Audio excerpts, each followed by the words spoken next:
MQM ने इत्तेहादियों को आंखें दिखा दी। सिंध में पीपल्स पार्टी के साथ मुआहदे पर अमल दरामद ना होने का शिकवा लेकर कायदीन इस्लामाबाद पहुँच गए।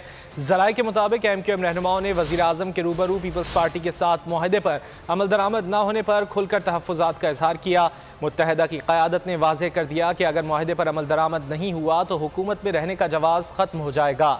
हुकूमती ज़राए का कहना है वज़ीर आज़म शहबाज शरीफ ने गवर्नर सिंध और MQM सरबराह को तहफ़्फ़ुज़ात दूर करने की यकीन दहानी कराई।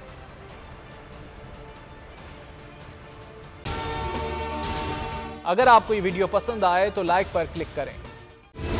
सबसे बड़ी कवरेज, सबसे बड़े पैनलिस्ट, हमने तो बड़ी PMLN के वार सहे, वो भी बिला वजह। सबसे ज्यादा रिपोर्टर्स। इलेक्शन कमीशन की जानिब से कोई इंतजाम इतने अच्छे तरीके से नहीं किए गए। बोल की रिवायत, सबसे पहला नतीजा। अहम खबर है बहावल नगर भी कप्तान का, PTI कामयाब, मुकम्मल गैर हतमी गैर सरकारी नतीजा सिर्फ बोल न्यूज पर। लम्हा बा लम्हा इलेक्शन की खबर सिर्फ बोल पर। सब्सक्राइब करें और बेल दबाएं ताकि कोई खबर रह न जाए।